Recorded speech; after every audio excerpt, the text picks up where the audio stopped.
Total 8 निबंध दिया गया है नागपुरी में, तो ये 8 निबंध को एक एक करके देखेंगे।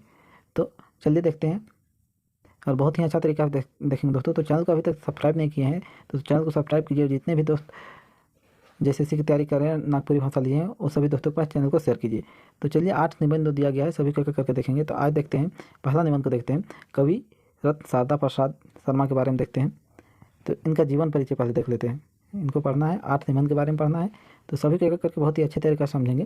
पहला निबंध शुरू करते हैं, कवि रत्न शारदा प्रसाद शर्मा के बारे में। इनके जीवन परिचय के बारे में देखते हैं दोस्तों। तो इनका जन्म जो हुआ था ये कार्तिक महीना में 5 नवंबर 1927 ईस्वी को हुआ था। तो ईस्वी सन याद रखना बहुत ही जरूरी है, क्योंकि एग्जाम में कहीं से भी प्रश्न पूछ सकता है, ईस्वी सन भी पूछ सकता है कि शारदा प्रसाद शर्मा का जन्म कब हुआ था। तो 5 नवंबर 1927 में हुआ था।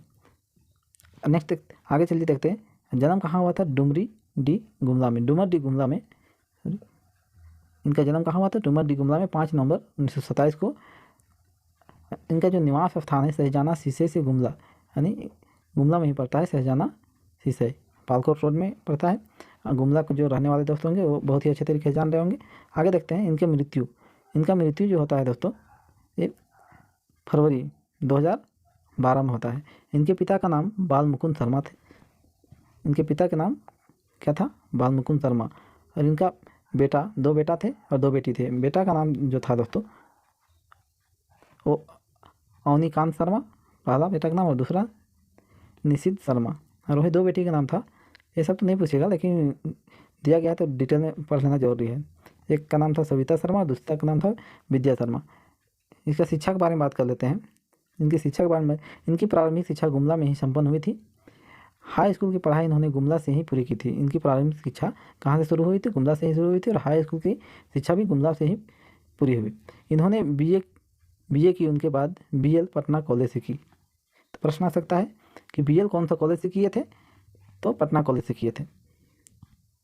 यहाँ प्रिंटिंग मिस्टेक है। इन्होंने बीए की, उसके बाद बीएल पटना कॉलेज से किए थे। आगे देखते हैं दोस्तों, चलिए सेवा और अन्य दूसरा काम देखते हैं। इनके काम का क्षेत्र गुमला था, ये तो गुमला के रहने वाले थे ही, तो इनका काम का क्षेत्र भी गुमला ही था। इन्होंने सिमडेगा जसपुर में बिना वेतन के 2.5 वर्ष नागपुरी के व्याख्यान पद पर काम किए। बिना वेतन के कितने वर्ष तक, 2.5 वर्ष तक नागपुरी व्याख्यान के पद पर काम किए थे। कहाँ काम किए थे, तो सिमडेगा जसपुर में। कौन सा कॉलेज में काम किए थे, ये भी पूछ सकता है। तो कॉलेज का नाम था सिग्नीदय महिला कॉलेज, याद रखिएगा, सिग्नीदय महिला कॉलेज में 2.5 वर्ष तक बिना वेतन के काम किए थे। इनकी छपी हुई रचनाएं को देख लेते हैं दोस्तों। चलिए आइए देखते हैं छपी हुई रचनाएं। गीत आज की कुछ कैल की, ये बहुत ही छपी हुई रचना है, बहुत ही फेमस है।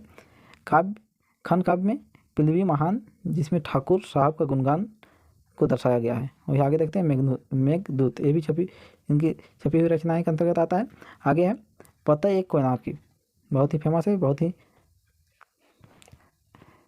आगे सीठा कुछ मीठा, भगवान एक पूरब के, इसमें बिरसा मुंडा का वर्णन है। ये भी एक रचना छपा हुआ है, भगवान एक पूरब के, जिसमें बिरसा मुंडा का वर्णन है। मॉरिशस का हिंदी दर्पण, बिंजिया, नवांजलि के इसके संग्रह रचनाएं एक के साथ छपे हैं। और इनके उपलब्धि के बारे में देख लेते हैं। चलिए आइए उपलब्धि के बारे में भी देख लेते हैं।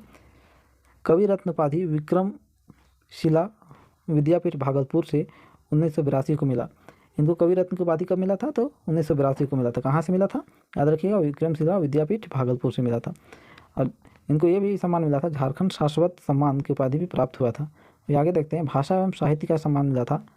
ये सब उपलब्धि भी याद रखिएगा, कौन कौन सी उपलब्धि दे सकता है, कुछ भी दे सकता है। आगे देखते हैं, भाषा एवं साहित्य सम्मान भी मिला था। फिर आगे उर्दू पब्लिक लाइब्रेरी गुमला से सम्मान मिला था। संगीत कला संगम रांची से सम्मान मिला था।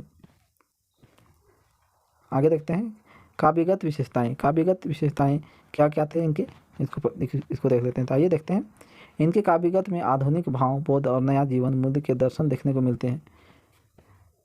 तो इस काव्य के में क्या क्या देखने को मिलते हैं, आधुनिक भाव, बोध, नया जीवन के दर्शन को देखने को मिलते हैं। ये बहुरंगी गीत, भाव और कला दोनों में माहिर थे। ये किसमें माहिर थे दोस्तों, तो बहुरंगी गीत, भाव और कला ये दोनों में माहिर थे। आज़ादी के बाद के साहित्य में इनका सबसे ऊपर नाम आता है।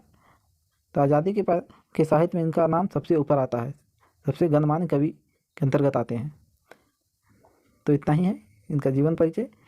यहीं से प्रश्न आ सकता है। जैसे प्रश्न दे सकता है पते एक कोयनार की किन की रचनाएँ हैं, तो आप लोग को बताना होगा कि ये किन की रचनाएँ हैं। शारदा प्रसाद की रचनाएँ हैं, या तो दे सकता है शारदा प्रसाद कहाँ से संबंध रखते थे, या तो ऐसा भी दे सकता है कि शारदा प्रसाद का जन्म कब हुआ था, ये दे सकता है। तो आप लोग अभी तक चैनल को सब्सक्राइब नहीं किए, चैनल को सब्सक्राइब कीजिए। इस चैनल के माध्यम से नागपुरी की बिल्कुल पूरी तैयारी कराई जाएगी। तो आज के लिए इतना ही, आगे दिन हम लोग नेक्स्ट टॉपिक को देखेंगे। धन्यवाद, जय हिंद, जय भारत।